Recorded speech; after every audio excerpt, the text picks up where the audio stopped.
movies and games and TV shows, the Cinemaniacs podcast. Welcome back, everybody, to the Cinemaniacs podcast, where we talk movies, games, and TV shows. I am your host, Maceo, and as always, I am joined by my co-host, Matthew. And today's a day, all right? Oh, yeah. Today's a day. So this week, Indiana Jones, He's Old Now, came out. And we got new FNAF trailer, bunch of new trailers. Yep. Oh my gosh. Okay. Let's just jump right into it. So to start off, Five Nights at Freddy's trailer. Did you see it? I did not watch this. Okay. One, no. It's a much more in-depth, shows what the story is going to look like. Of course, we have to have a main character, and we have to have characters in general. Yeah. So it's not just a point of view film, you know. Yeah.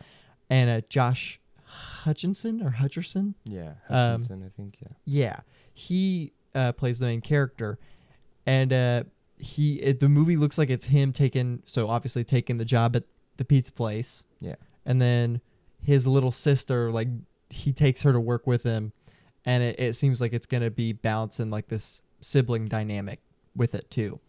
The animatronics look nice. I think they look really good. The movie overall, to me, looks like the game, and it feels like it's staying true to the games. That's perfect. I feel like that's all you really need. So the another trailer was something I did not expect, was Bird Box, a sequel to Bird Box. Oh, yeah, I heard about this. Yeah. The Sandra Bullock Netflix, like, Quiet Place movie type thing, you know, and it's called Bird Box Barcelona. I don't know. I mean, it feels like an unneeded Netflix spinoff to me. Yeah, I mean, it's sequel spinoff to a movie that was already like, okay, why? Yeah. It's already like copying something else. Yeah, I was not a fan of Bird Box. No. I mean, I haven't watched it in a while, but I don't reckon my opinion on it would vary too much, probably. Probably stay the same. Yeah. Well, It was, yikes. yeah. That's a good way to describe it. Yeah. Evan Peters. So Evan Peters has been confirmed to star opposite Jared Leto in the Tron, I believe the second Tron film, right? It was reportedly said to be Tron 3. 3, so okay. It's taken into account the like older Tron film and then the Legacy film. Okay. And then this is the third one, I guess. Okay, yes. So Tron Ares is the third movie. Okay. So that's pretty cool. Evan Peters and Evan Peters is like the only good of those two. Yeah. Evan Peters and Jared Leto. But hey, it's interesting. That's pretty nice. Pretty nice. An Among Us animated TV show. Yes.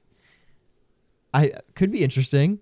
I mean, there's a lot to work with. I mean, you can pretty much do anything you want as long as it looks like the little characters, you know? Yeah. So, what?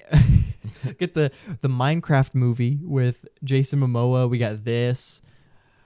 I mean, I'd say we're going to get a Fortnite movie, but I think we already have the Hunger Games, so it's already... It'll probably happen soon enough, Yeah. I imagine. It'll definitely have... Hey, do you think a Fortnite movie would look like... What would that even look like? That's like a whole bunch of IP in one movie. Like, there's no original creations anymore in Fortnite. There's like 3. Like 3. Yeah. But I don't know. yeah. But an Among Us animated TV show, which I believe they said was coming out on Amazon Prime. Interesting. Yes. So Amazon, for one, they have their name attached to some video game projects out there because they're also attached to the God of War project right now as well. So that's pretty interesting. Which, speaking of that, we could go right into that. I don't think we mentioned this last week, but if we did, we're gonna do it again because this is mentioning it again. Yeah, we're mentioning it again. Dwayne Johnson as Kratos apparently is their top choice. Stop. Please don't do this. You are better than this. Oh my God. Who knows, man? Who knows? I mean, seriously, it's just like they were looking for like big man. Like, who's a big guy? Big, bold guy. Yeah.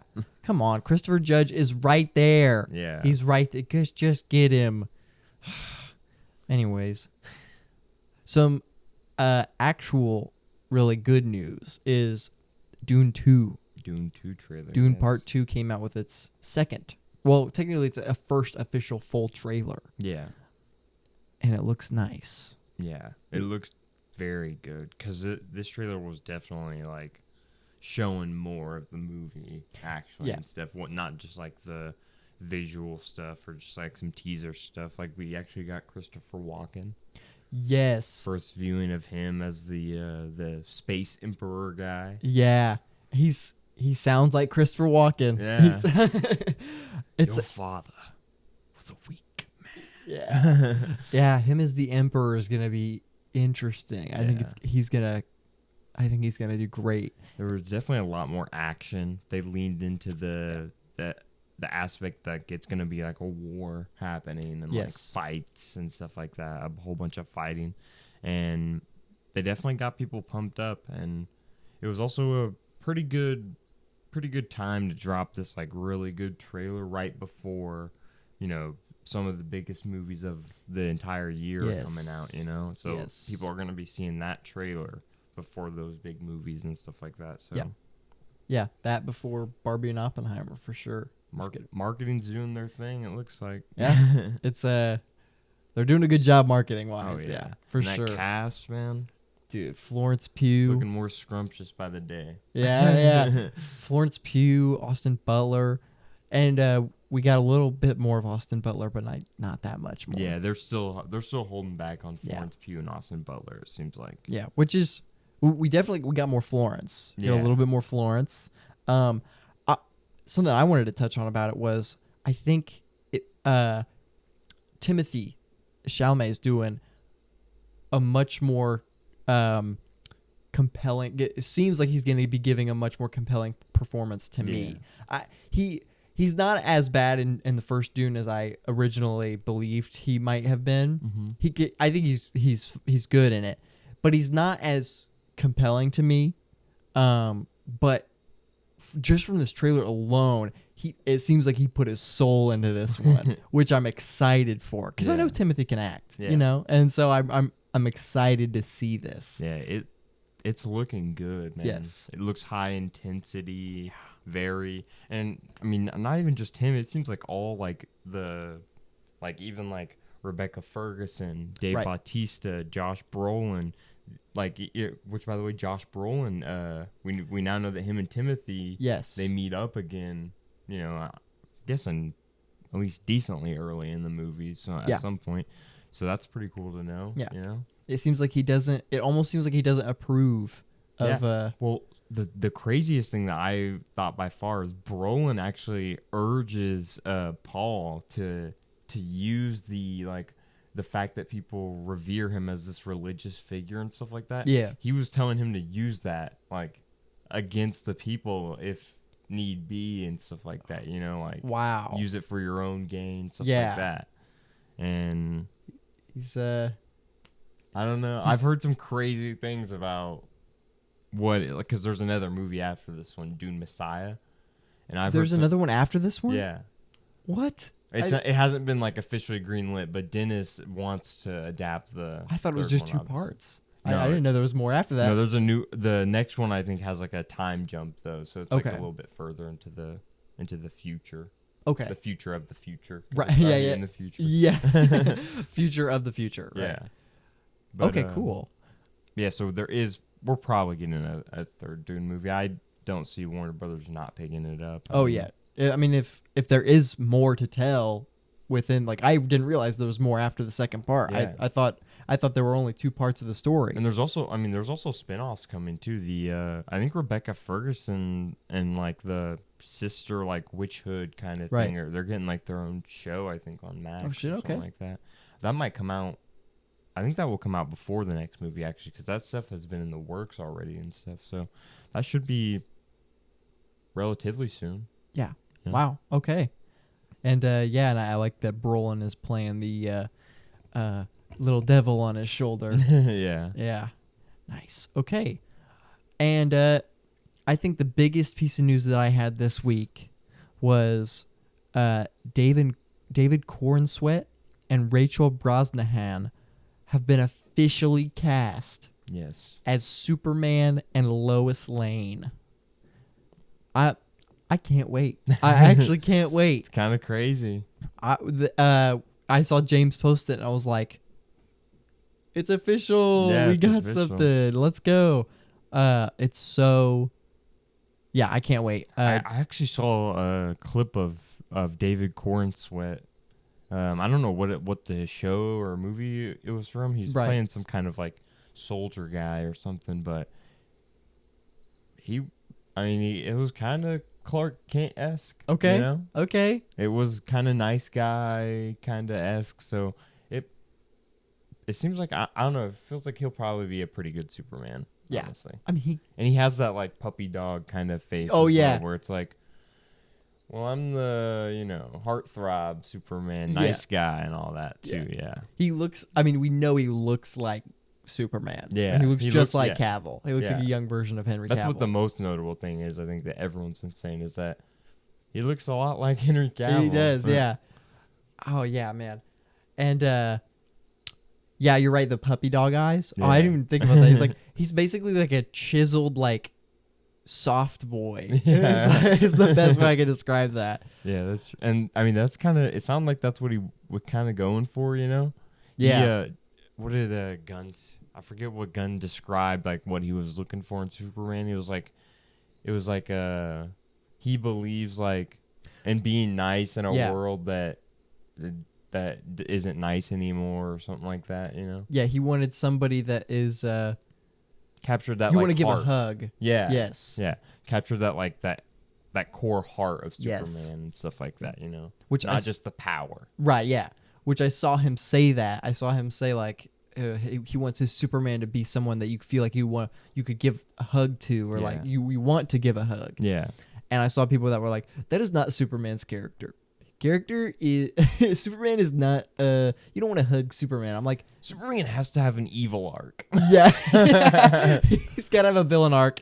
He's got to kill 10 people. He has to wear a black suit. He has to. Yeah. He's got to have his emo Peter Parker phase where he wears the black suit.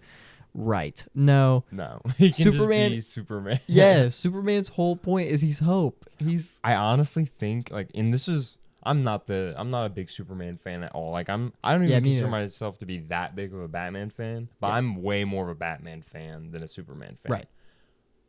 Even still, I think I'm kind of hyped for Superman Legacy still, because it feels like a breath of fresh air to Superman. Yes. Is being brought to the character, and that feels nice. It does. It's because the last Superman movie we had, I don't think Man of Steel is that bad. I think Man of Steel... it's definitely not that bad at all. No, yeah. Especially compared to, like, some of the really bad DC stuff. You know, it's... Like BVS and Suicide Squad, Which, ironically, those are the two movies that came right after it. What a bad start. But, no, Man of Steel, I don't think is that bad. It's like one of the only DC EU movies I own, because I actually like it. Yeah. And I'd say, obviously, probably the worst part about it is that he kills Zod. And it's like the most out of character part of the entire movie, I think. Yeah. But a lot of people don't like the Kevin Costner scene either, where he goes hand out. No, son, let me die in this tornado. Yeah, that's. I've even when I first I was 10 when I first saw Man of Steel in the theater. I was like, yeah, that's goofy. I was like, that's so stupid. I still think that's really dumb. Yeah. He could have, how it should have ended on YouTube, the How It Should Have Ended, the animated channel. Yeah. In their version, he goes, "No, Clark, don't use your powers to save me." And he's like, "But no one would know. No one would even see that I did it. Just let me do it." It doesn't make any sense. But no, Man of Steel is, I don't hate it at all. Yeah. I actually fairly enjoy it. But it is it is Zack Snyder. Like, he's sad and he hates life and he's dark. Yeah. And he wants to kill people. And so it's so refreshing. At least Brandon Routh's version in Superman Returns in 2005, at least he was a hopeful character. Yeah. He felt like Superman still. And this, I'm so glad that we're getting that back. Yeah, getting out of the what if Superman was evil arc is Yes. like so good. It's Yes. so refreshing. We have great examples like The Boys, like Yes. Invincible Yes. of good like evil Supermans that aren't Superman. You Right. know? And they do it perfectly. Yeah. Like The Boys, we shouldn't even have other evil Supermen after The Boys. Yeah. Because, I mean, okay, so Omni-Man he's great. Yeah. I love Omni-Man, but Homelander's different. Yeah, Homelander like literally is like a direct like Yes. what if Superman was a man baby? Yeah, exactly. Literally. And I'd say the only, it's actually kind of funny. James Gunn did the one movie that's, I've seen it. It's the movie about the kid. It's a Superman based movie, but it's not Superman. Yeah. Oh, was it called like Super or something like that? No, that's the one with Rainn Wilson, where it's okay. like it's just a comedy. This is literally like a horror version of like, what if Superman came to Earth and he was evil? It's oh my god, I can't remember the name, but it's a little kid.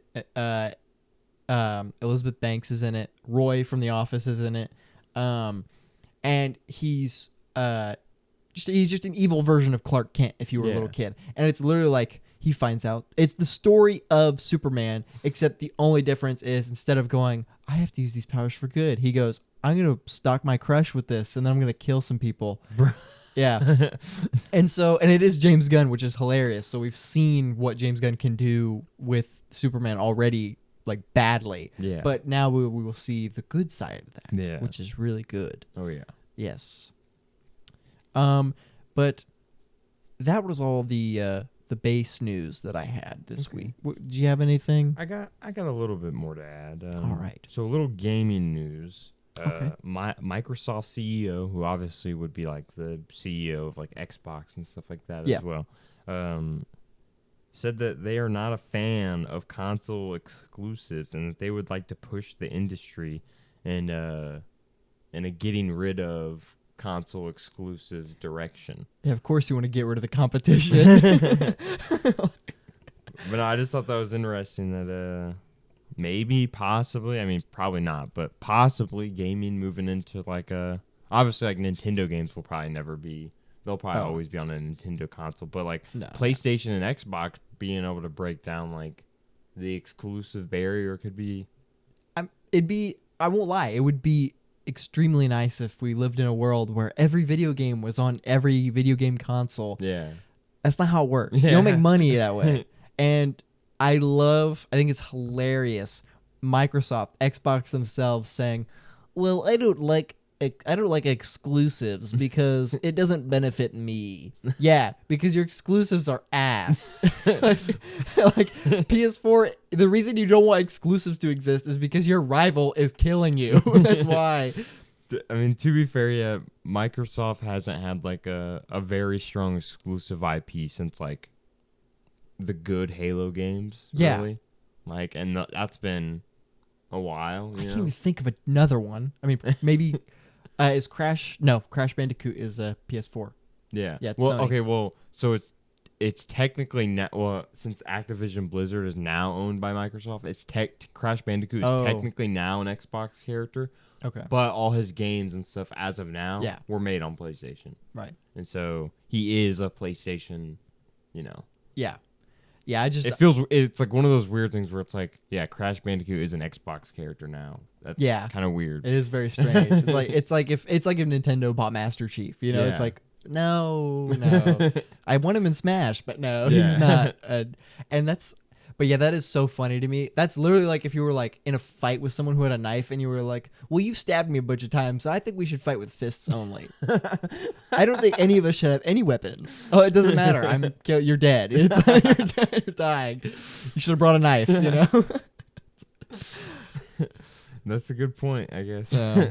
But another bit of video game news that's also a little bit Marvel related. Okay. There's an Iron Man video game in the works by Motive Studio, and it's going to be on the Unreal Engine 5 like platform, which is like really really good. It's known for its graphics, essentially. So there's going to be really Yeah. good graphics and stuff like that in the game. Yeah, which graphics are great, but Yeah. please have a good story. Good you know? gameplay. Yeah, good story. Yeah. Yeah. But Iron Man game, that's pretty interesting. Iron Man game, and that's is Unreal Engine. Is that a company or is No, that so the Motive Studio is the Motive company, Studio. which I actually haven't heard of. I haven't either. I Yeah. haven't heard of them before, but Unreal Engine is just like the software kind of that they're using Yeah. on the game. Yeah. I know. I think that Insomniac should be able to make all the Marvel games, Yeah. but obviously they can't. Yeah. And so we're hoping that it's good. You know, Yeah. just gotta hope. But sounds cool. I mean, Yeah. flying around as Iron Man and stuff in a video game. Yeah. Sounds really Sounds dope. pretty dope. Yeah. Could be a GTA type thing too, where it's like you have so much money. Maybe you earn money over time as Tony Stark. You Yeah. buy stuff. There could be a GTA like money aspect, not like the robbery aspect, like the Yeah. crime aspect. But yeah, that's interesting. More so like the world is your sandbox kind of Yes. thing because he's so rich. Because he's so rich. Exactly. Yeah. That makes sense. A little bit of DC news. Greg Fraser, who was the cinematographer on the Batman, is returning for the Batman Part 2. Nice. Greg Fraser's he's a highly renowned cinematographer, so I would expect the Batman Part 2 would probably look pretty good. you Yeah. know? Yeah. It's probably gonna be the way. Can't wait. Beyond that, Margot Robbie says that she's been involved in talks for future Barbie movies. Ooh. So possible Barbie sequels. She said that she's a bit wary because she thinks that you can fall into a bit of a trap if you try to set up sequels when the first movie isn't already out and stuff like that. Yeah, But of course. more Barbie movies possibly. Hey, come on, Barbie. Let's go party. Let's go party. Yep. And also Idris Elba has actually responded to his popular fan cast as James Bond. Saying that at first he was very maybe even interested in like possibly pursuing the role. Yeah. But he said that people making it about race and stuff like that kind of turned him off from really caring about it at all. Yeah, I imagine basing an entire character around what you look like can kind of turn you off. It's like, oh, you don't want me as James Bond because I'm a good actor. You want me because I would not look like everybody else. Yeah. Or you don't want me because I wouldn't look like everybody else. It goes either way, yeah. That sucks. Obviously, it sucks because he would be a very good James Bond. Literally for both reasons. For the fact that it's, inclusive to have a James Bond, but also the fact that he's perfect for James Bond. He's just he would just ooze James Bond, Yeah, literally. Oh, But man. That sucks. It does suck, but I'm sure that whoever they get next as James Bond will be James Bond. I'm sure, And it sounds like they've talked to Cavill, Yeah. And that's an interesting one. I mean, he obviously he's definitely not bad for James Bond. He's not, yeah. But he would definitely he doesn't fit like what I picture as James Bond because I kind of picture a sleeker, kind of slimmer guy. Okay, yeah. Cavill's like he's beefy. He's built. Yeah, he's huge.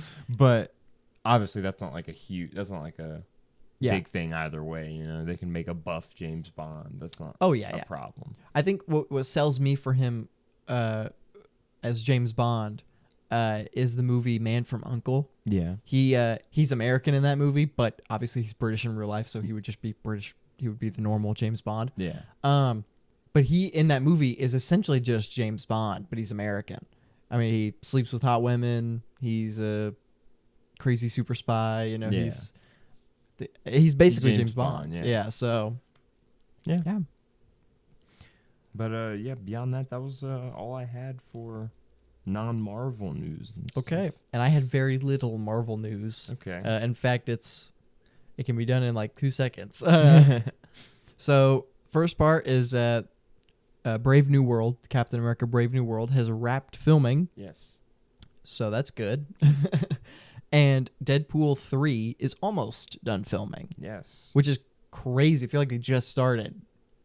Yeah. Not that long ago. Yeah. I actually have heard people say that people have been like kind of worried or whatever Yeah. because it has wrapped so fast. Yeah. But To be who fair, knows, man? to be fair, it's almost done. Yeah. Which is, it's not completely done. Yeah, it's still post-production Yeah. and stuff like that. And almost done could mean another month. yeah. But at the same time, almost done could mean tomorrow they're done, you know? Yeah. So, who And knows? it does make sense though because the release date was pushed up for Deadpool 3, which is, Yeah. I mean, that obviously means that they're ahead of schedule or something like that. And they're not going to push it up if they're not ahead of schedule. So it kind of makes sense, you know, that it wraps so fast. They were the only ones with a finished script. And like they were the only movie in Marvel's like future catalog that literally was like basically airtight in terms of like if they're going to get it done. Yeah. Yeah. Yeah, but I've been hearing some crazy things about Deadpool 3. The rumors behind this movie are pretty crazy. Yeah. I don't want it to get to like Doctor Strange level where it was like this person's so much. Yeah, this person's going to be in this movie. This person like the Daredevil rumor that's going on right now about Deadpool with Ben Affleck.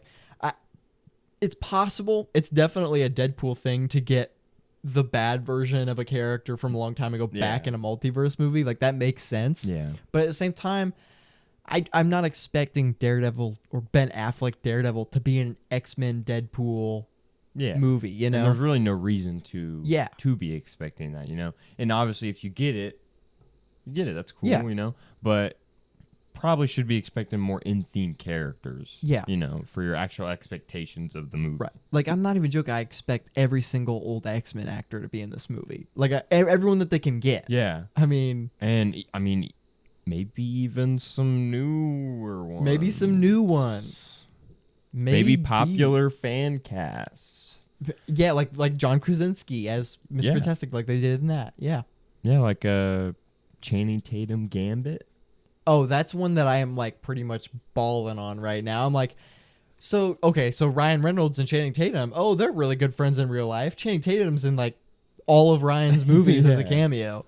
Oh yeah, he was supposed to play Gambit in the X-Men universe with Deadpool. Duh.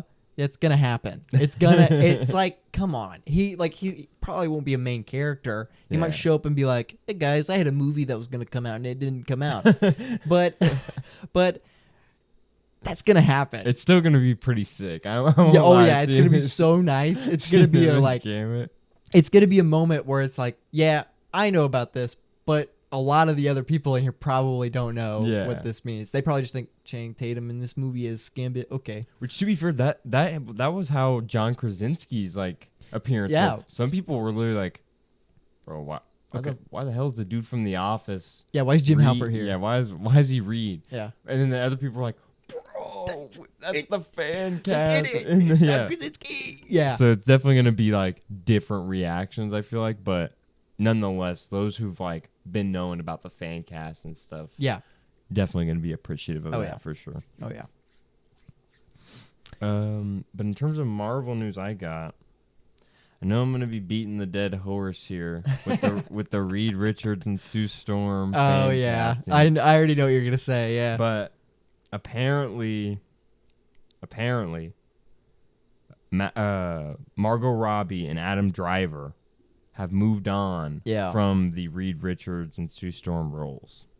And My Time to Shine Hello made a very interesting tweet. Okay. Where he said, who, and the word who is in all caps. He said, who is going to be Reed Richards?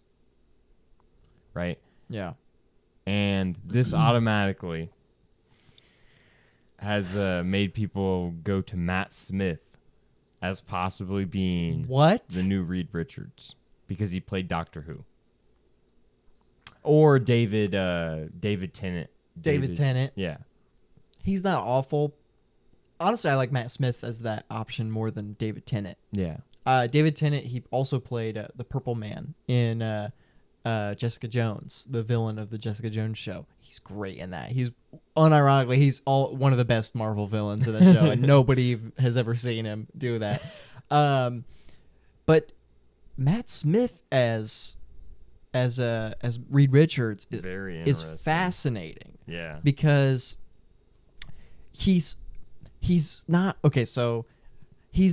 conventionally attractive guy. I would say. similar to like Adam Driver. Yeah. So if they're clearly going for like guys who like most people don't really find that attractive. Yeah. And maybe they want to fall back on the fact that it's like, well, he's not attractive, but he's so smart, and his personality got him his hot wife, you know? Yeah. But they want to focus more on his smarts more than what actor looks like him and stuff. Yeah. Which, great, you know, focusing on the character is the most important part, you know, not the looks of the character necessarily. But Matt Smith also, he could pull that look off, I think. He could. He definitely could. I think he could.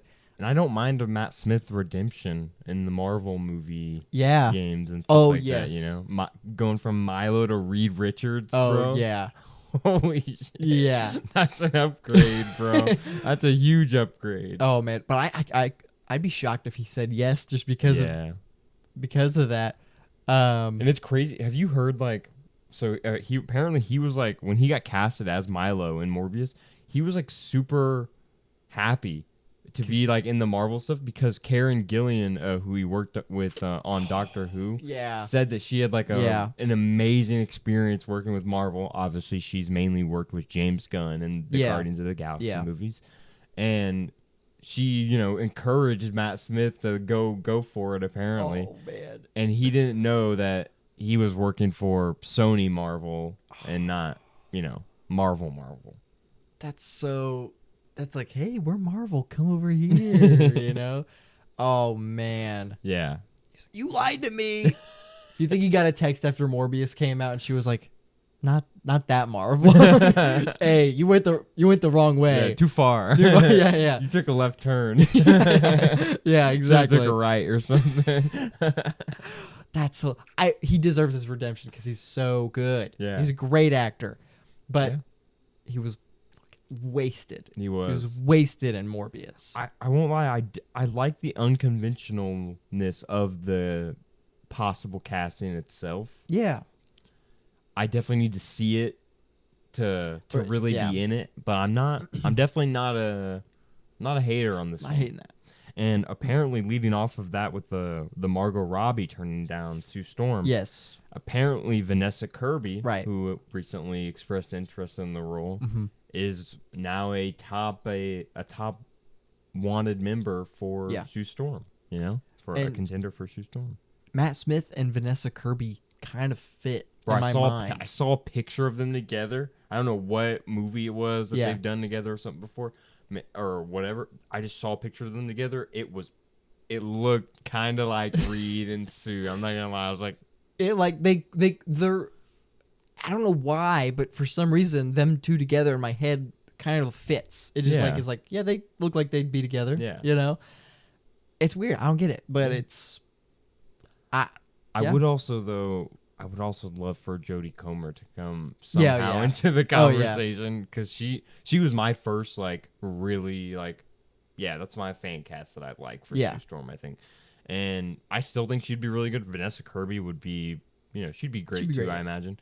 But Jodie Comer, man, she would be perfect as Sue Storm, for sure. But that is very interesting casting, I think, on both sides because Vanessa Kirby recently, you know, said very openly, you know, she's about to be in the new Mission Impossible movie and stuff like that. So she said openly, hey, I'd like to be Sue Storm. And then Matt Smith obviously hasn't really said anything, but apparently has been or is being pursued for Reed Richards. Yeah. So, and then there is no change apparently for Johnny Storm in The Thing, as far as I've heard. Well, I heard that Johnny Storm, that they also maybe, this is like a very loose rumor. Okay. Maybe Stranger Things, Eddie. Oh, I can't. Oh my gosh, Joseph Quinn. Yeah, I saw something on Instagram about this or something. Yeah. Yeah. I have no idea if there's any backing to that at all, but that's. And I mean, I don't know. I need to see Joseph Quinn act more. Like, he's literally Eddie. Like that's all he has. That's it. And he doesn't even have the long hair. Like he's a short-haired guy and stuff. Yeah. So I definitely need to like see it. Right. I don't know. I just don't know. I'm not the hugest fan of like throwing every Stranger Things actor at the wall until something until sticks. they become one of them. Yeah. Like literally, do you know at this point, Joe Keery, David Montgomery, and Joseph Quinn, all three of like the teenage kind of the dudes. Yeah, the dudes of Stranger Things. They've all been up for Johnny Storm. Yeah, which is funny because they all play a bad boy. Yeah. They all play like, except for like Joseph Quinn technically plays like he's a metalhead. But he's still a nerd. He still is kind of he's still a bad boy in terms of like, he's a rebel. You know, he goes against like structure basically. Society, stuff like that. Yeah, exactly. Steve, obviously, he's more so like a muffin now. Yeah. He started off as a bad boy. He was a bad boy, but then he was like an abusive or something. He was like an abusive relationship. He was. I don't know. He definitely needed his arc that he went through, and then Billy obviously is like, oh, Billy's by far the worst. Yeah, he's awful. Yeah, I this is a completely different thing. I still can't believe that they tried to redeem him. I was like, what? I felt like in season 4 they kind of put a Band-Aid over it with how Max reacted, because they kind of treated it like, they kind of at least treated it like, oh, Billy wasn't that great of a person, but we still feel bad for like Max and stuff and what she's going through. Right, losing her brother and stuff like that, or losing a brother figure. Mm-hmm. And I think that they kind of put a Band-Aid over it, but it still very much felt like racist guy redeems himself with death. Yeah, once you literally like bring a character in and show these like even vaguely racist. I mean, he was like not vaguely, like he was actually racist. But even if he was like vaguely racist, and you try to redeem him, no, you're not gonna read. I'm not feeling bad for this racist character. Like, come on. Yeah, I don't know. I think it's obviously like objective that, you know, he didn't have like a good childhood or anything. Right. But that obviously doesn't justify him, you know, being openly racist towards just a terrible person, a way younger kid. Yeah, literally. Yeah, it's definitely a bad move there. Oh yeah. But yeah, that's my Marvel news as well there. All right. Well, this week was got two things this week. We got a Secret Invasion episode 2. Episode 2. Let's start with that. So did you watch it? Yeah, I watched it. All right. I just want to say I think this show is off to a great start. Yes. The first episode was really strong. Yeah. I felt like it was missing a little something, and then they killed off Maria Hill, and I was like, I don't know how I'm feeling right now, but this second episode, even better than the first. That's what I thought as well. Yeah. It was. I actually thought it was like quite a bit better, honestly. Like I was way more engaged and stuff, because the first one kind of got me like. Kind of really drew me in at the very last, you know, like scene with, you know, emotionally at least, you know, kind of like what, and then but episode 2, the whole entire runtime, I was pretty invested in the episode and stuff like that. Yeah, it's exactly how I found myself like actually caring. You know? And it's very interesting though, because I heard from like critics and stuff that it was the opposite. A lot of people said that it started extremely strong and then it kind of dipped down. I think it started strong and then got increased, stronger, got stronger, I've seen the Super Skrull. Oh, yeah. Okay, I have stuff to say about that. Don't worry. But I've seen people draw the comparison that this is the MCU's Andor. Okay. In terms of audience and how it's going so far. I like that. Okay. Because it's both, so far, a strong show that's not like anything we've seen before from this universe. Yeah. And nobody's watching it. So it's essentially the Andor of the MCU. Yeah, and it's grounded. It's extremely grounded. It doesn't feel like an MCU show. Dude, it's so crazy. I love seeing people's reactions on this, bro. It's crazy, like, the second that the MCU drops the humor, people will complain about there being a dry show. Yep. Oh, dude, there's no jokes. Bro, you guys complain about the jokes. I'm pretty sure 2 seconds ago you guys were complaining about there being so many jokes. I mean, come on. Like, isn't so many people complain about the whole like, oh, dude, the MCU movies, they have to have a one-liner every 10 seconds to break tension and stuff like that. Where's the one-liners? Yeah, where are Where's they? the one? I mean, Can't find them. I don't see them. Where are they? and it's boring now though. It's boring Yeah. now that it's serious. You know, It's I don't know. I can't even. The scene with Nick and Rhodey, Yeah, which is the first time we've seen them on screen together interacting. that's a shame. First of all, how is that even possible? Yeah, Two characters that have been here. Don Cheadle came in a year or 2 years after the universe started, but the characters have been here since day one. yeah, day one. Yep. How have they not interacted? Because Yeah. when they talked and they were when they were just conversating, it felt like, yeah, these two guys, they know each other. Yeah. I've followed both of them together. Oh yeah. It's such a good scene. And their personalities are portrayed like very subtlety. Yeah. They're very subtle in like the way they, what in terms of what they're talking about and stuff, like the government and stuff like that, and like their safety and everything like that. Rhodey obviously is a bit more trusting in the government still, Yeah. And Fury's like, nah, bro, I don't fuck with that. Yeah. Shit. And that's so funny. It's like it's perfectly like their characters too, because Nick is at this point very anti-government, anti organization. I mean, dude, in Winter Soldier, the government literally they turn on him basically. Yeah, you find out that he didn't know anything about his entire, his people. Yeah. So it's like, and so he's very human in this scene. I would say he's very much he's focusing on everything on a personal level, and Rhodey is viewing it all as the assistant to the president. Yeah. From the government standpoint. I'm not even joking.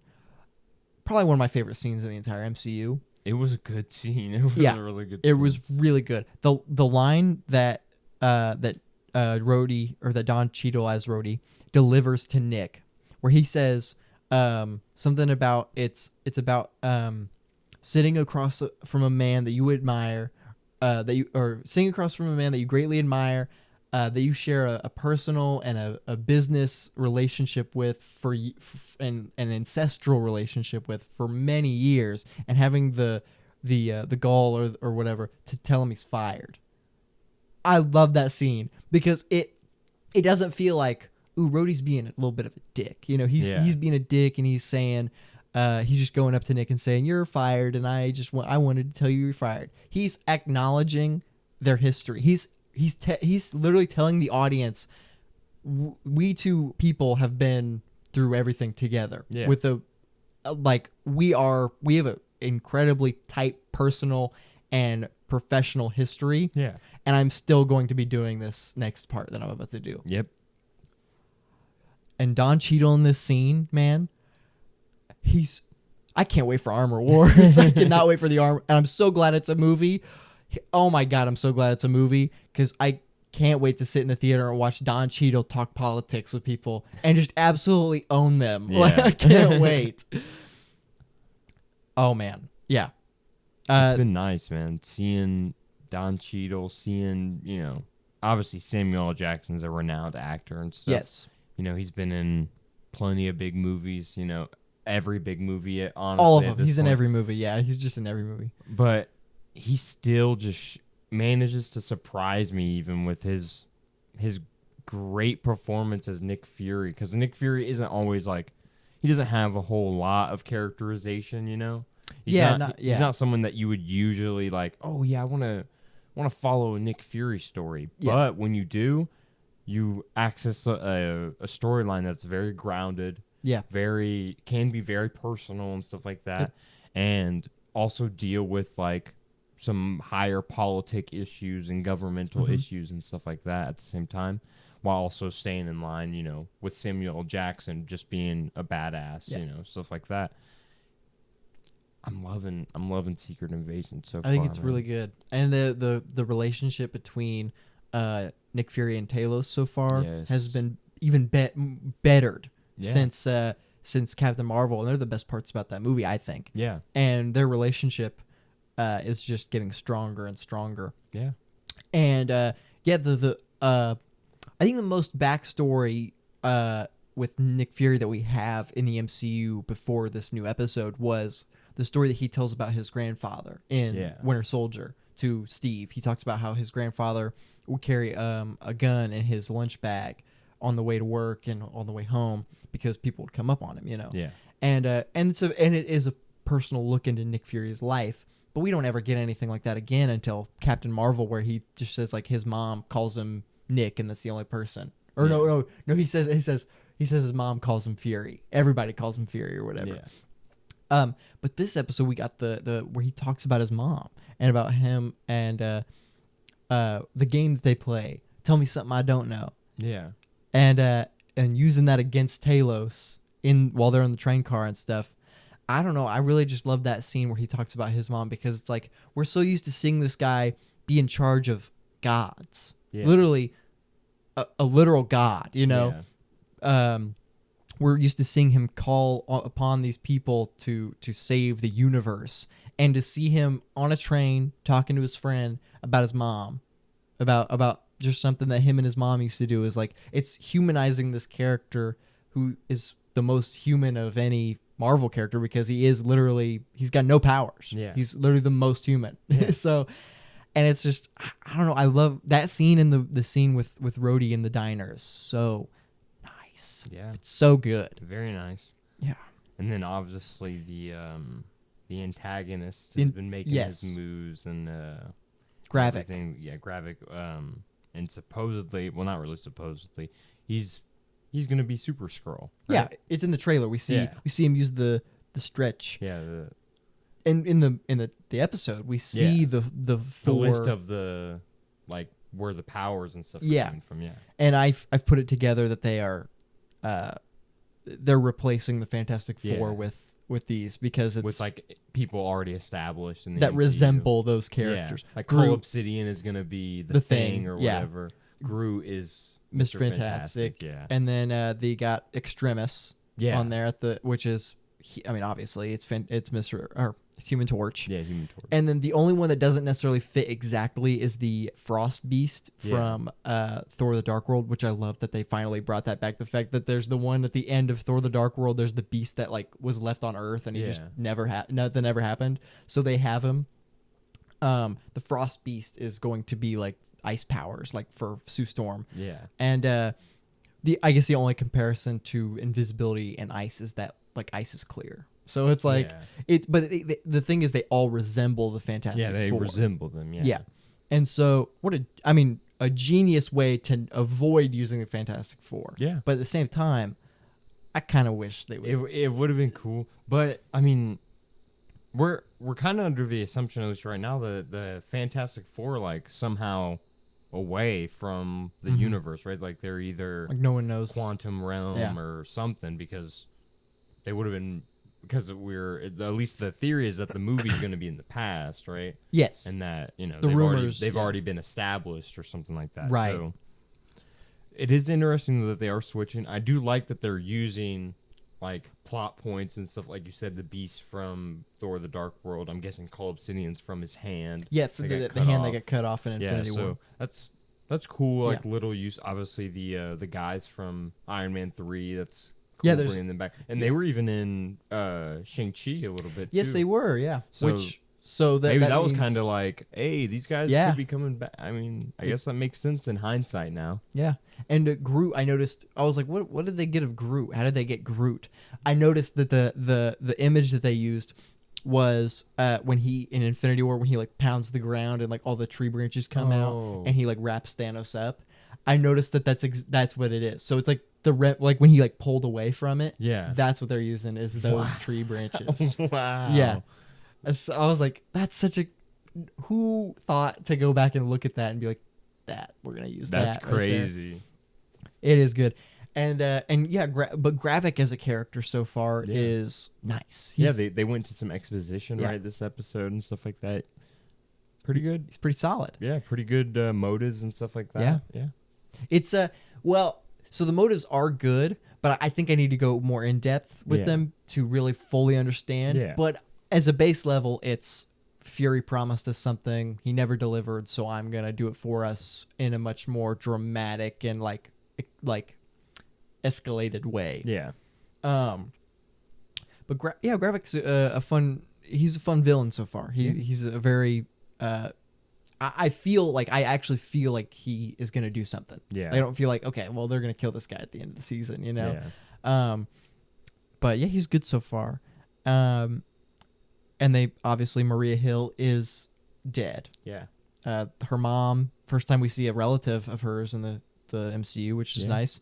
And well, I like that they kept the trend, or not trend, but I like that they kept the reality of Kobe Smulders. She's half Irish, so her mom in the show is an Irish actress. So I thought, I was like, that's nice. Yeah, I was that like, is that's a nice, nice little thing. So yeah, she's confirmed, like dead. Yeah, she's dead.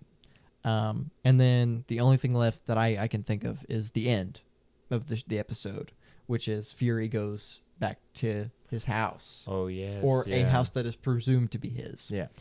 And a scroll that we see at the beginning of the episode turns out to be his wife.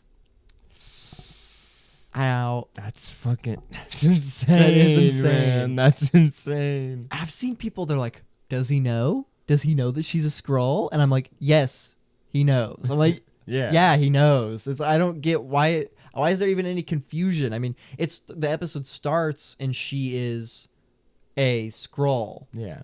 Or the episode starts and she's a Skrull, and then that scene starts when he goes back to the house. She's a Skrull in the kitchen, like cooking or whatever. But when he walks in, she's changed back to the actress that plays her. Yeah.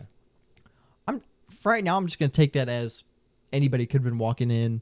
I'm gonna just change back to human form so they don't see an alien cooking. Yeah. So it's like, I don't know. I think they just did that to show that it's just his wife. Yeah. And it's not just some alien or something. They're Yeah. like, to really show, because if they just showed it was an alien, it'd be hard to connect with a little bit. But the fact that she turned into her human form is like, oh, we have a human face to connect this with. Okay. For sure. And maybe Sam Jackson just didn't want to kiss someone that looked like an alien. So, no, but that's the big ending, is that he's married to a Skrull. Nice. Getting some scrollussy. He's getting that scrussy. Oh, yeah. Yeah, but good episode. Yeah. Show's going good so far. Excited for the future. I can't wait. Yep. Now, Indiana Jones, he's a bitter old man. Yeah. Indiana Jones can barely walk now. Yes. He's it's Indiana Jones: The Dial of Destiny. Yeah. Came out this weekend. We just got back from watching it. Yep. Well, I did anyways. You got back from sleeping a little bit. I was sleeping. Yeah. But off the bat, I want to say that you falling asleep towards it, or to the movie, I was like, yeah, that's kind of how I'm feeling right now. It was, to generalize right away, I think Kingdom of the Crystal Skull is worse, but I think it's more enjoyable. And okay, the new movie introduces so many cool ideas. It's got time travel. It's obviously old Indiana Jones and stuff. And the time travel elements that they use is used as it's the climax of the movie. It's the very end of the movie. But the entire time I'm watching, I'm like, this would have been a great start to the movie. Mm-hmm. To be like, at the start of the movie, the villains already have the thing. And then the rest of the movie is trying to get back to their timeline. Yeah. And maybe they're traveling through different time periods of time and stuff. And I just thought that would have been so interesting. But instead we get like Indiana Jones and his goddaughter and a little boy running around the city trying to find something. I mean, it's like, I don't know. I didn't really connect with it. It for me it like lacked any real adventure. Yeah. The most adventure that I was like, yeah, this is fun, was the last 45 minutes. I was like, yeah, this is cool. Okay, now we're picking up. At the end of the movie, we're picking up. And I don't know. I didn't like it as much as I thought that I might have, and that I wanted to. James Mangold, great director, but this felt like they got a name that did great movies, and then Disney kind of just did all their stuff with it. Yeah. from what I did watch, Yeah. the I don't know. I found the Which you saw most of. I found the intro to be, I don't know. The intro dragged to me. Like Yeah. it felt long, and when it was over, I kind of was like, okay, now we're getting to like the movie, you know, because obviously the flashback setting up the exposition for the villain and what the thing, whatever, and obviously they do that with the intro, but I don't know, it felt like it was running on too long for me, and I know it might be beating the dead horse, but the CGI Harrison Ford isn't horrible. It's not as bad as like Luke in The Mandalorian, which even he's not horrible, but he's not good either. Harrison Ford's a little bit better here, but he's still like, it's still an old man. It still looks weird. And his voice is different from when it was in the 80s, and so it's not really him. Some little scenes of him moving around just felt like video gamey to me a little bit. I agree. Which it's not a huge gripe, but it's a gripe nonetheless, And there was some green screen like oh, they're on a green screen right now.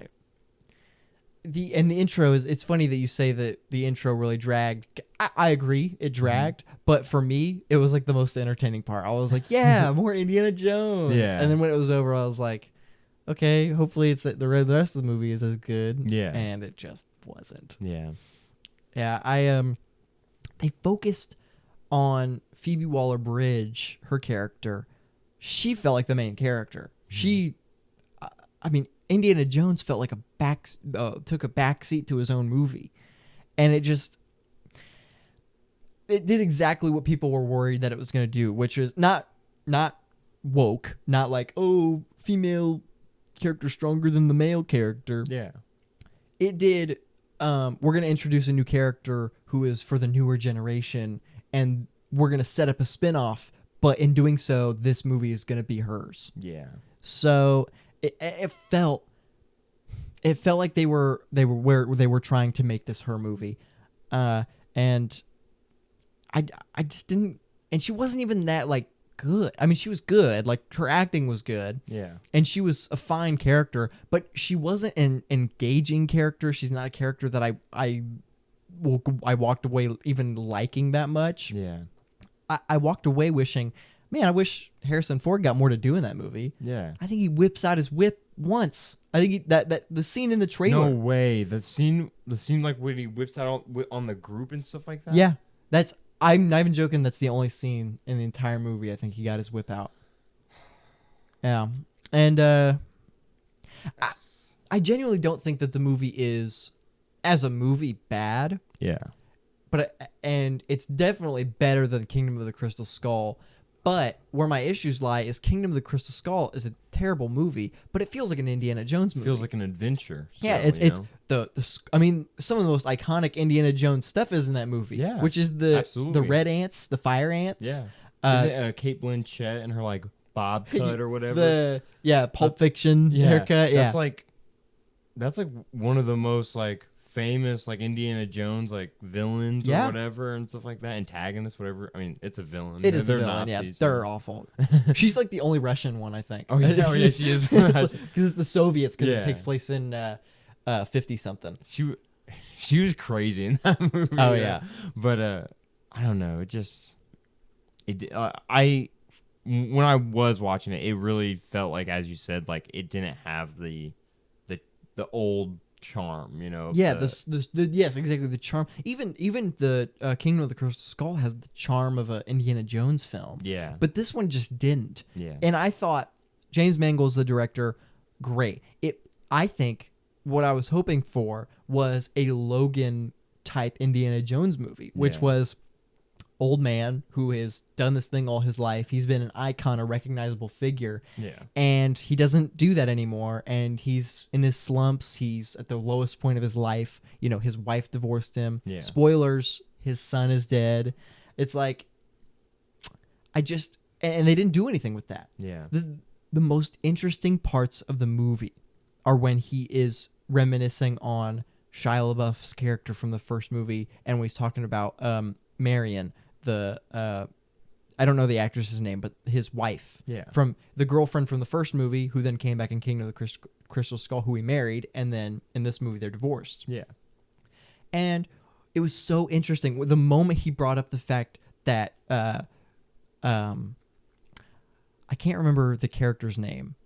Like it's like Dog something or so. It's but Shia LaBeouf's character. The moment he says that he died, I was like, wow, they actually have something interesting here, where the son died, and obviously that was to get Shia LaBeouf out of the movie because of his controversy and stuff of being like not a great guy. Yeah. But they introduced this concept of Indy is divorced from a woman that he actually loved. He lost his son, and he's just sad, and he doesn't want to do any of the stuff that he liked to do. One, because he's old and can't do it, but also because he just doesn't have the emotional capability to want to. Yeah. And it's like they introduced like so late in the movie. And I was like, that's what the movie should have been about. The movie should have been about him wanting to reconnect with his wife, mourning the loss of his son, and finding the love for adventure again. Yeah. While also being stuck in time, being lost in different times. And the more that I think about that, the more I don't like this movie. Yeah. And it sucks because I don't like this movie because it's a bad movie. I don't like it because it failed to be a good Indiana Jones movie. Yeah. And that sucks. So in thinking of it, I would compare it to Kingdom of the Crystal Skull as Crystal Skull is like a 3 or a 4 to me, like just as a movie in general. But as an Indiana Jones movie, it's probably like a 6 or a 7. Yeah. As just an Indiana Jones adventure film. But then this is the opposite. As a movie, it's probably a 6, 5, 6, 7 or whatever. Yeah. But as an Indiana Jones story, it's like a 4. And it sucks because it's the last time we're going to see Harrison, and they didn't do anything with him. Yeah. I don't know. But I don't know. I don't know, man. I just... did you have any more thoughts of anything that you caught? Not really. I don't know. It's not like horrifically bad or anything, but No, I just think that it's interesting that, Mangold was the director of this movie, you know what I mean? Like, I don't know, maybe they should have just brought back Spielberg to end it all off, honestly. Like, and that's nothing against Mangold. I just feel like maybe his direction wasn't exactly where they should have went for the finale of Indiana Jones. Right. Maybe he should have directed the Phoebe Waller-Bridge spinoff. With the spinoff with her, That I feel like that would have just, and obviously Spielberg kind of being able to say that he directed like the entire franchise basically would have been like kind of good, kind of a good play. Even still. And John Williams came back with the score. Yeah, John Williams. And the score is really good. Yeah, the score's great, yeah. But that's also another complaint that I have, is the epic theme that they have in the trailer, where it's like, bah, bah, bah, bah, and it's like real heroic, and it's like, he's back, it's Indiana Jones, he's back, and they're playing the theme song real loud, real epic. I don't think they play the theme song in that same way in this movie at all. I think they have a couple moments where it's like the variation of the theme, where it's like burr, burr, burr, burr, or whatever, it goes down a little bit, or it's like the little jingle of it. Yeah. But for the most part, it just they didn't even try with the theme, it feels like.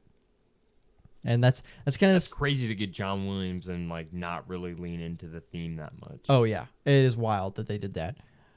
You in every Star Wars movie where like the music is just just blasting. Yeah, it is crazy, and this is his last movie, I believe. I believe this was said to be his last time doing any scoring. That's for crazy. Film.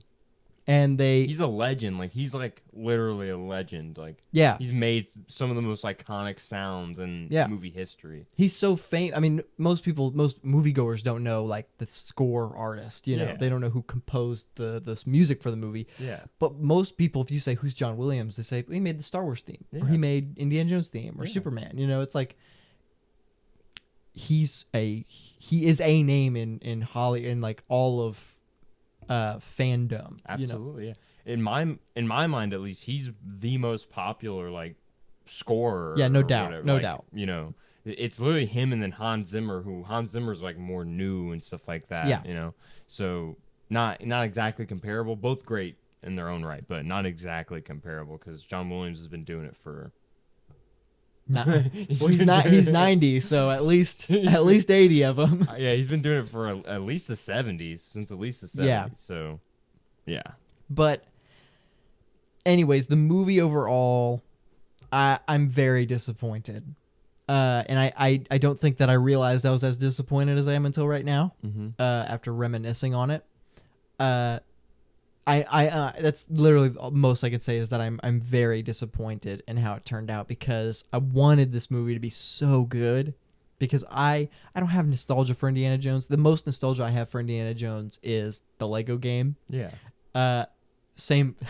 I said that last time for Batman, but it's true. The Lego game. Same with Star Wars. The Star Wars Lego game it's my nostalgia for Star Wars. But, it's the Lego game for Indiana Jones. But I love the movies. Yeah. The first three, at least. The first three I think are great, and I've only seen them maybe once or twice each, but I still love them. They're still some of my favorite movies. And so going into this first time, I get to go watch an Indiana Jones movie in theaters. This is the only time I'll ever be able to do that because Harrison's going to die tomorrow or something. Yeah. He won't be here soon. Yeah, you're going to see him in the MCU.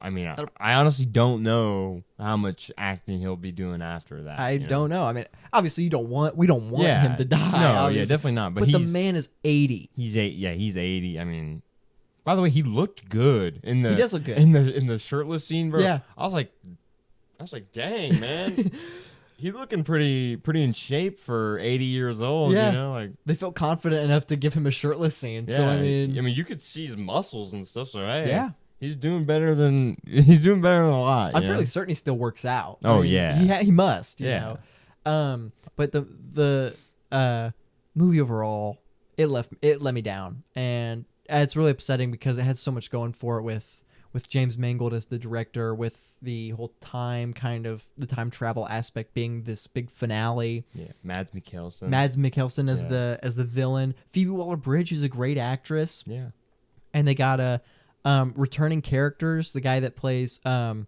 it Solo or Sola, I think. Yeah. They brought him back. They brought Marion back. And they had so much going for it. They had with the storyline of Indiana and Marianne that they had going on in the background. They had so much going for this movie that they just dropped. Yeah, and that they just didn't and it is to push Phoebe Waller-Bridge's character to the forefront, and it's so upsetting. That is upsetting because it's like whose name is on the front, Yeah.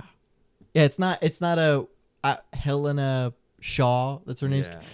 Helena Shaw in the Dial of Destiny. It's Indiana Jones. Yeah, I mean, come on. That's all the movies, it's crazy. Yeah, and this is him saying goodbye.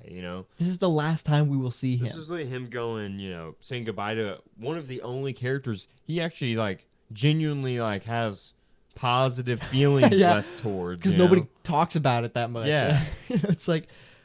You notice that it's like every Star Wars thing that ever gets brought up to him, he's like, stop talking to me. It's because he's literally been beaten, and it's not. I truly don't even think that it's that he hates Han Solo or anything. I think it's because it's been beaten to death. Literally, how much Star Wars shit has he been asked since fucking 1977 when the movie came out? I couldn't do it. I couldn't handle that much. I don't think.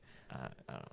Yeah, he. And I mean, to be fair, I'm sure he's talked about he loves George Lucas. He loves Mark Hamill and Carrie Fisher. Oh yeah, but he hates Star Wars, and it sucks because that's what brought him. That's literally what got him his fame. Yeah, I mean he was Han Solo before he was Indiana Jones. Yeah, but he still is. Yeah, he still is Han Solo. Yeah.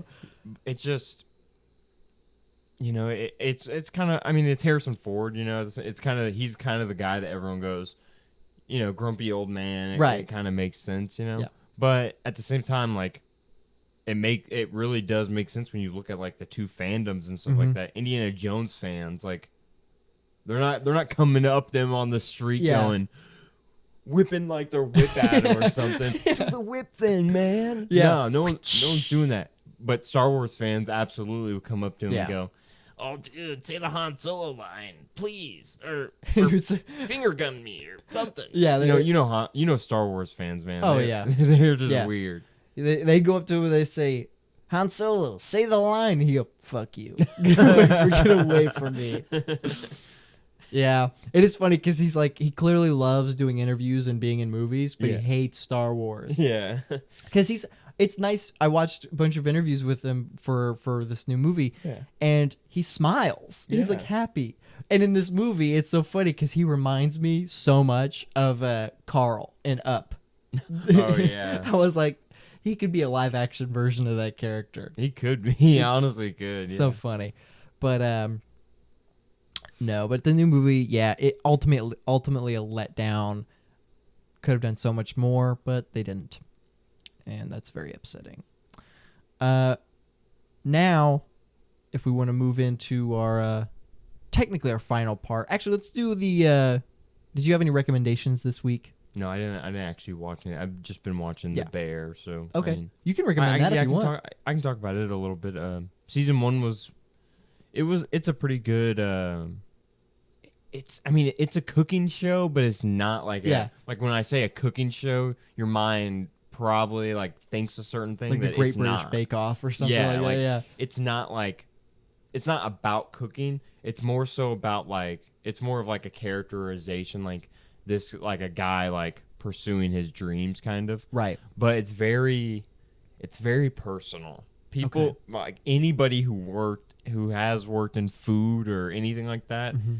It's a very relatable show because it's a working class show. I actually think that this show is the antithesis to Succession. Because Succession's like, oh, these big gods with their piles of money just throwing it at everything. This is their story of how it breaks apart their family and stuff. Right. And then in The Bear, it's like, this is a working class guy pursuing his dream and taking care of, his dead brother's restaurant. Yeah. And it's pretty good, man. It's pretty good. It's a pretty good show. There's just something to, specifically Jeremy Allen White, the lead. Mm-hmm. There's just something to him, man. I honestly haven't, at least not that I know of. I don't think I've seen anything of his before besides this. This is my first thing of his, I believe. Okay. And he's good, man. He doesn't, I mean, I wouldn't say he carries the show, but the show definitely wouldn't have the appeal or the writing and stuff without his character. And it's a good show about pursuing the things you love. Right. Getting over, at least the first season was about him kind of processing and getting over the death of his brother, mm-hmm. which, I mean, not more so getting over, because you don't really get over, something like that. But yeah, him dealing with those and processing those emotions and stuff like that, and also literally trying to keep this sinking ship of a restaurant afloat, because his brother loved the restaurant, and he left it to him like when he died and stuff. So he kind of felt like he probably held some sort of special love for this place. So he kind of felt like it was his responsibility as his younger brother to take care of the shop, Yeah. And it's a fairly emotional show. Not emotional, but it's more so comedic, but it has the emotional moments that kind of get you a little bit. And it has a very good season 1 finale that kind of just sets up, it's kind of like, season 1's over, but season 2 is going to be really good. Yeah. And from what I've heard, season 2 is really good. So I cannot That's all wait I've to seen. watch It's that. really good. Yeah. Yeah, and I'm sure you're gonna, if you do watch it, you'll love to find out who's playing his brother. Because so his brother's like dead when the show starts already, and so he's shown in like a flashback. Yeah. And there's a certain guy, Yeah. certain Punisher guy that Oh. that plays somebody. It's pretty nice. Oh shoot. Okay. Yeah, and it makes sense given some of the other actors, because one of the main side actors is from the Punisher show. Yeah. So it gives more context to it, but it's also like it's just nice seeing them like together in another show as well. Yeah. But yeah, That's nice. It's a fairly good show. Nice. Well, my only recommendation this week was a also brand new movie that just came out. It's No Hard Feelings with Jennifer Lawrence, and I can't remember Andrew Barth Feldman. I did remember his name. Okay. So this is a rom-com that it's kind of polarizing right now because she's a 32-year-old woman and he's 19. Yeah. So it's a little bit polarizing because the age difference. Yeah. I'm gonna get out of the way. If this bothers you that much, you're not gonna like this movie. Because I mean you're allowed to not like that age difference. Yeah. But there's nothing wrong with it. They're two adults. They can have this relationship. Yeah. It's okay. So getting that out of the way, this is a very refreshing rom-com. What it does is it feels like an early 2000s, 2010s rom-com that would have the tropes of like, well, we have to have sex in order to be a couple, and then by the end of the movie we're gonna find the meaning of love and stuff like that. This movie uses sex as a lesson rather than the goal. It feels like the goal. It's like the whole goal of the movie is it starts out like, oh well, I have to have sex with you so that way your parents will give me this car. Yeah. But in the end, it ends up being, well, the sex wasn't anything at all. We don't need sex. It's like it doesn't need to happen for this to be important to me or to you. Mm-hmm. And I found myself relating to the main male lead, Andrew Barth Feldman, way more than I would like to admit. The only example that I'll use is there's a scene in the movie when they're at dinner and Man Eater by Hall & Oates comes on. Whoa, here she comes. Oh. Watch out, boy, she'll chew you up. The song. And he goes, oh man, I used to be so afraid of this song. And she's like, oh, why? And he's like, well, because it's about a monster that eats people. Man Eater, And she's like, that's not what that song's about. The song's about a woman that just like breaks dudes' hearts. and the entire time I'm thinking, up until very recently, that's what I thought it was about.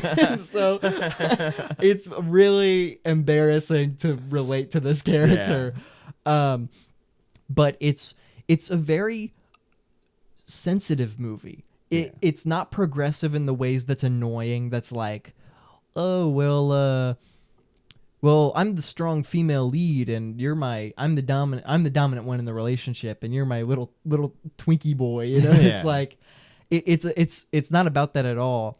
She teaches this young man how that it's okay for certain types of relationships to exist, how to be a person. He's like the most antisocial character I've ever seen. He has no friends. His parents do everything for him. Not that because he wants to, but because they feel like they have to. Yeah. And the movie is so good about making it seem like it starts off in my mind. I'm like, okay, so they think that sex is the only way to get him out of his shell, and that's what this movie's going to be. It's going to be a bunch of old white people that made this movie that are like, well, they could have sex to get this guy out of his shell. But it's so good and so good. It's so nice to see that the people behind this movie recognize that sex is not the only way to get someone out of their shell. Yeah. Literally just going on dates with each other brings this character out of his shell in some corny ways. There's a very corny scene. Like, the movie is very corny overall. Mm-hmm. But there's a very cheesy scene that it fits within the context of the movie and him coming out of a shell. But as an audience member watching a rom-com, you're like, yeah, this is like, come on, this is like this is a S tier cheese in a rom-com, you know, and it just it does a lot of things that I've never seen a rom-com do before, and it's very fresh. Yeah, and that's what I loved about it. And there's no it doesn't really get to the goal that it wanted to get to, but instead teaches you a lesson that a lot of people probably need to know is like sex isn't everything. You know, you don't need sex to be yourself, you know, to come out and to make friends and stuff. Nice.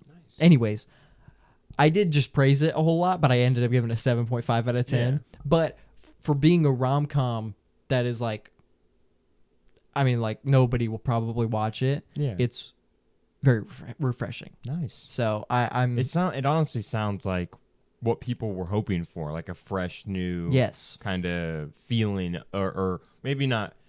It's fresh now, but it really is an older feeling that previous rom-coms used to give us, but it's fresh now that we've been deprived of it. That's exactly exactly what it is, because it feels like an old movie. Yeah. It feels like an old movie, which already you've got people that are like, yes, I love this movie because it feels like an old movie that I used to watch. Yeah. But it doesn't follow the conformities of like stereotypes. Yeah, like the stereotypes and stuff. Yeah, like it's like the best of both worlds. It really is. Yeah.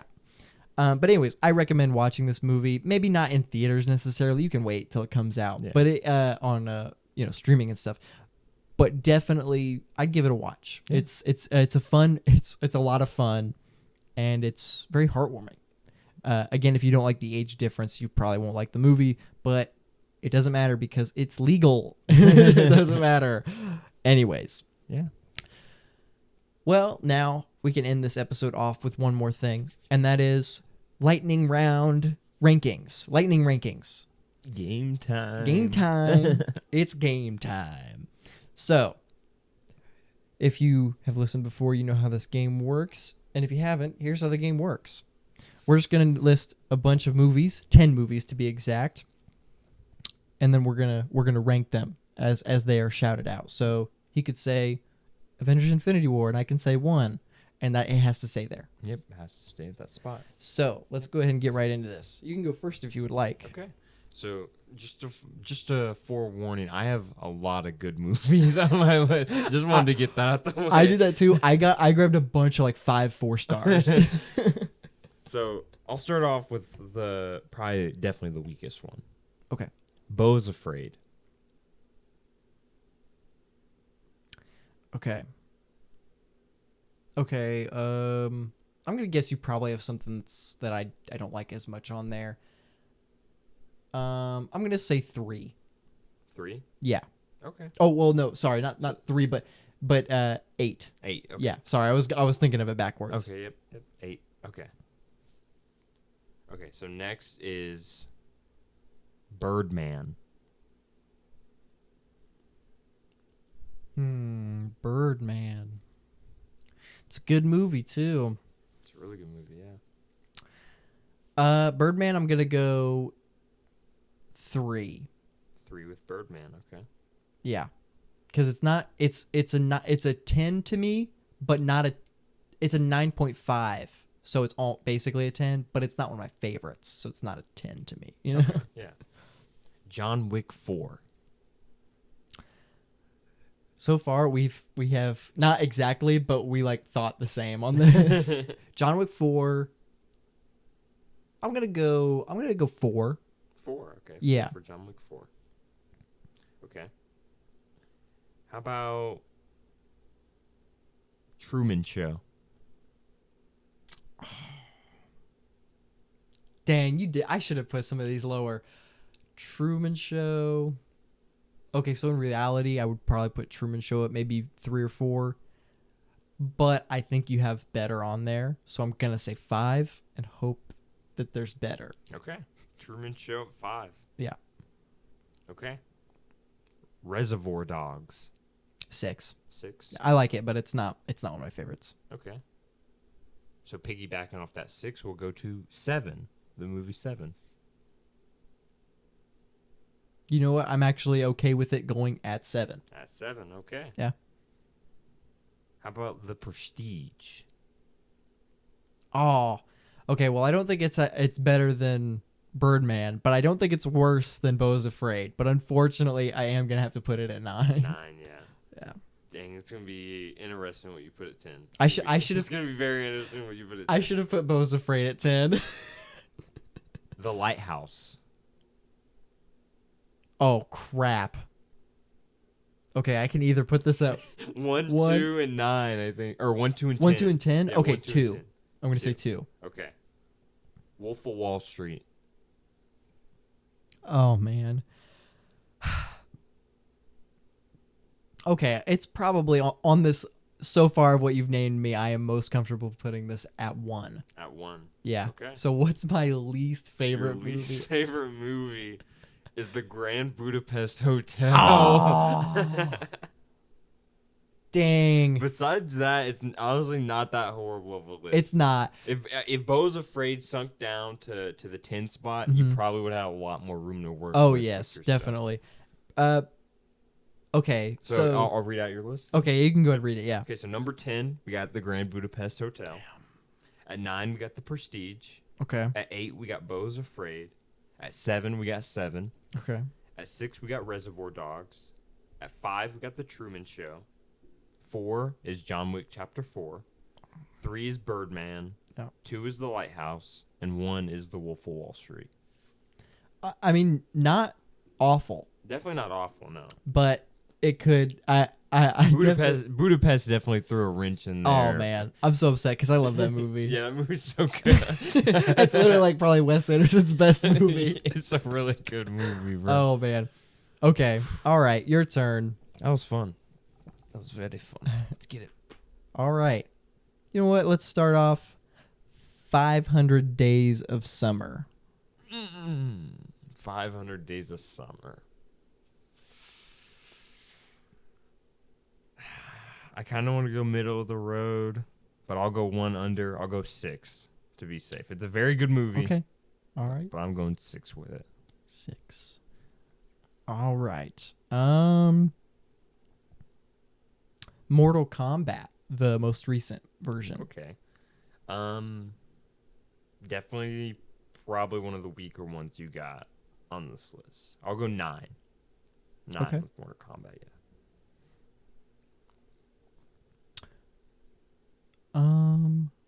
Donnie Darko. You've seen Donnie? Yeah, yeah, Okay. Donnie Darko. Which one did I put at 6? I put 500 Days of Summer. Yeah, at 500 6. Days of Summer. Honestly, I think they're probably about comparable in quality. Donnie Darko and 500 Days of Summer. I'll put Donnie Darko at 5. Yeah, that feels right. Okay.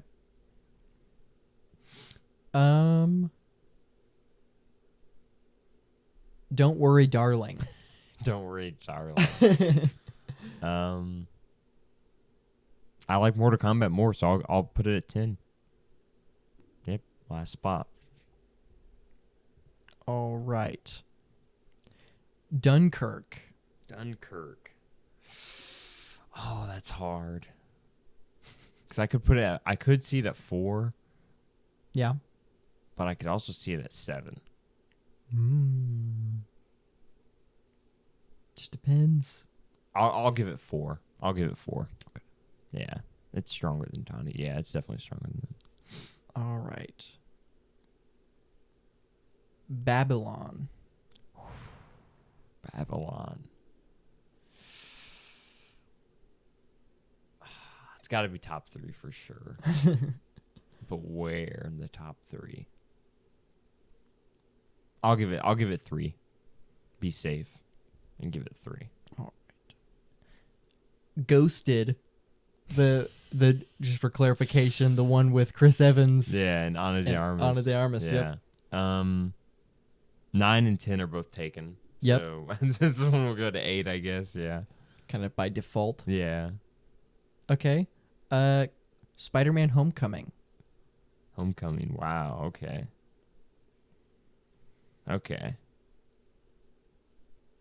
Now I kind of wish I put Babylon at 2. I don't have 4, do I? 4's already taken. Nope, it's already taken. You have 7, 1, and 2. And 2. Okay. 7, 1, and 2. All right, I'm gonna go 2 for Spider-Man: Homecoming. All right. That's a good movie. Yeah. All right. I stand by that. Call Me by Your Name. Call Me by Your Name. Oh crap! Wait, I'm in the same situation now, right? I have 1 and 10. You have 1 and 7. 1 and 7. 1 and 7. Yeah. So close to 10, but it's also whatever you say is 7 is still considered not good. But you know, by the list. Dang, man. I'm gonna hope that you're saving an average one. Okay. I'm gonna go 1 for Call Me by Your Name. 1. All right. You're gonna hate it. Oh. So do you want to hear your list? And I'll save 7 for last. Yeah. Okay. Okay. So at 10 you have Don't Worry, Darling. Yeah. At 9, Mortal Kombat. 8, Ghosted. Skip 7. Yeah. 6, 500 Days of Summer. 5, Donnie Darko. 4, Dunkirk. 3, Babylon. 2, Spider-Man: Homecoming. 1, Call Me by Your Name.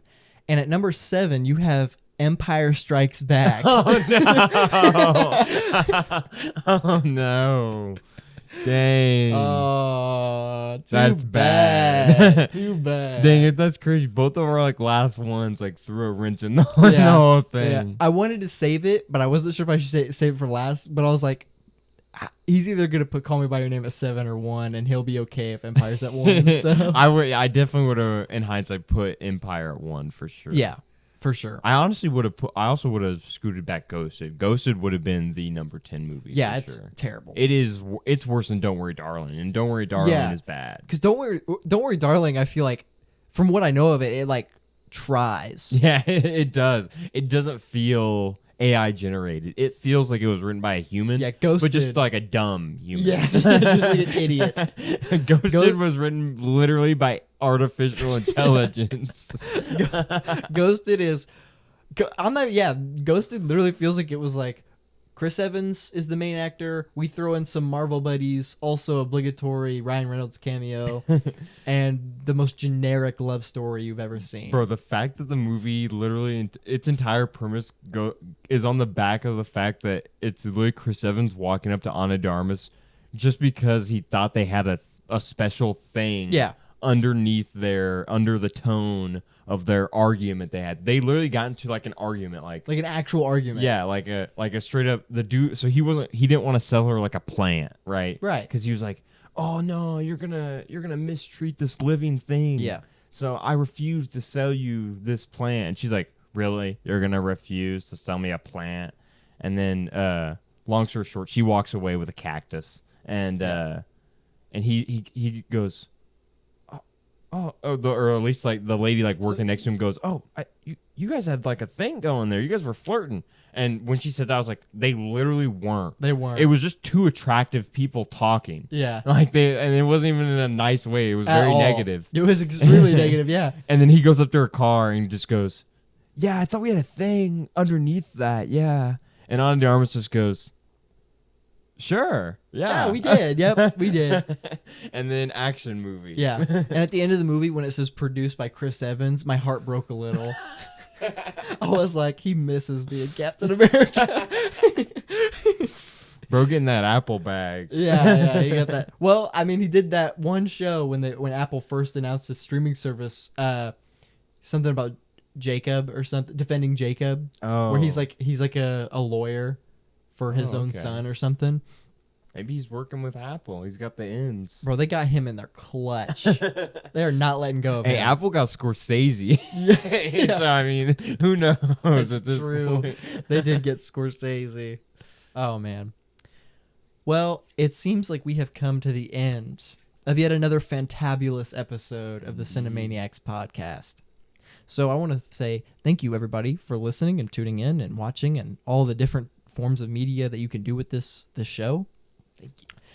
If you want to catch us elsewhere, you can find us on Instagram at the Cinemaniacs Pod, and you can find us separately on Instagram and Instagram. You can find me at Instagram. You can find us separately on Instagram. I am at Maceo Movies. I am at Lodo Reviews. And you can also find us on TikTok and on Spotify and on Apple Music and Twitter by the same username, by the same everything. Yep. So, yeah. Thank you all so much for tuning in this week. And we'll catch you guys in the next episode, in the next great episode of this podcast show thing. Yeah. Yeah. The Cinemaniacs podcast.